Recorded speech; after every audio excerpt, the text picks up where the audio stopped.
හයි මගේ යාළුවනේ. ඔන්න මම සොයා මීට් එකක් රසට හදාගන්න විදිය තමයි කියලා දෙන්නේ.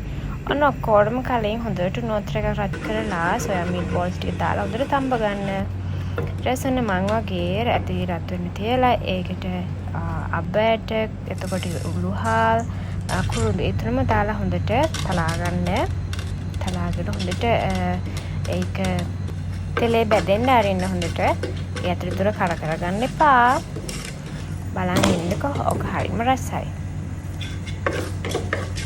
අන්න මම තෙල් ටිකක් දාලා ඒක ආයෙත් හොඳට රන්වන් පැට වෙනතුරුත් බැද ගන්නවා. ඊට පස්සේ එතන ඉඟුරුයි සුදුලුණු එක දාලා ඒකත් එක්ක හොඳට බැදෙන්න අරින්න. හරිම සුවඳයි දැන්. ඒ එකම ලුණුයි කරපිංචා රම්පා ඒ වගේ දේවල් දාගන්න මේ වෙලාවේ අපි බැද ගන්න ඕනනේ. ඒ දෙකම හොඳට ඇඩ් කරලා හොඳට බැදෙන්න අරින්න සුවඳ වෙන්න. ඔය වෙලේ ගින්දර පොඩ්ඩක් අඩුවෙන් තියාගන්න නැත්නම් රන්වන් පාට ගන්න හරි අමාරුයි. මමත් ලොකු චෙෆ් කෙනෙක් නෙමෙයි. හැබැයි මගේ හස්බන්ඩ් චෙෆ් කෙනෙක්. මම එයාගෙන් තමයි මේව ඉගෙන ගත්තේ. ඕවා ඉතින් හොටෙල් වල රහස්නේ නේ. ඔම් බලන් ඉන්නකෝ. මම දැන් ඊළඟට ස්පයිසස් තමයි දාන්න හිතන් ඉන්නේ. අන්න මගේ එක මේ වෙලේ හරිම සුවඳයි. ඒ වගේම ගානට බැදලා තියෙනවා. අපි ඉන්නේ සිංගප්පූරුවේ හින්දා අපිට ගොඩාක් තුන පහක බඩු හොයාගන්න හරි අමාරුයි. මං කරන්නේ ලංකාවෙන් අරන් එනවා. ඔය වගේ අරන් ආපු සොයා මීට් එකක් තමයි ඔය. සොයා මීට් එකේ පැකට් එක මේ වෙලේ මං ඇඩ් කරා ඒ ටෙම්පරාදුවටම. ඒකත් බැදලා එනකොට හරි පාට හරිම ලස්සනයි.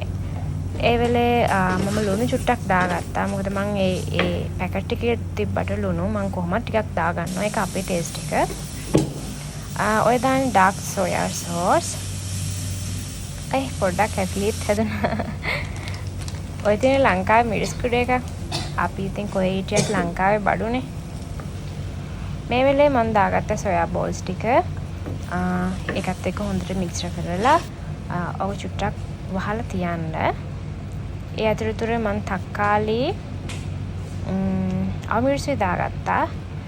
ඒකට චූටි වතුර හැන්දකුත් ඇඩ් කරගත්තා. දැන් ඒක හොඳට මිශ්‍ර කරන්න. හොඳට හැඳි ගන්න. හැඳි ගාලා හැඳි තියෙන චාති ඔක්කොමත් ඒකට මාය දාලා ඔය වගේ හැන්දෙන් පොඩ්ඩක් ෂේප් කරලා වහලා තියන්න.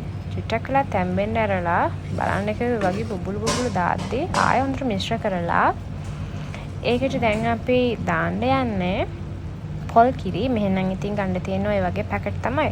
හැබැයි ලේසි ඉතින්. අන්න මම පොල් කිරි ටිකක් දාලා එකත් මිශ්‍ර කරා. මදි පාඩුවට තව චුට්ටක් කිරි චූටියක් දැම්මා. දාලා ඔන්න ඔය වගේ හොඳ උකු කිරිමිටකුත් දාලා හොඳට කලවම් කරලා ඔය වෙලේ සැර පොඩ්ඩක් මදි වගේ හින්දා මං මිරිස් කුඩුයි 3-5 කුඩුයි ටිකක් දාගත්තා. මං ආයේ කුරු ගන්න කියන එක හොඳට වහල් තියාගත්තා. ඒක කොහොමම තැම්බෙද්දී සුවඳ එනවා මුළු කුස්සියේම. හැමෝම අහනවා රෙසිපි එක. ඒකයි මම මේ ඔයාලත් එක්ක ෂෙයා කරගන්න හිතුවේ. ඒ වෙලේ මම ආයේ සොයා සෝස් ටිකක් දාලා සොයා සෝස් වලින් චුට්ටක් කළු පාට වෙනවා. හොත් මම ඒකට හරිම ආසයි. මේ වෙලේ රස බැලුවා. හරිම රසයි.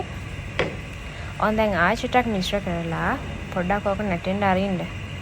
නැටන්න කියන්නේ පොඩ්ඩක් බොල උඩට එනකන්. දැන් මම දහි චුට්ටකුත් දාගත්තා. දහි දැම්මම හරිම රසයි. දැන් නම් ඉවර වෙගෙන එන්නේ. බලන්නකො රස හදලා.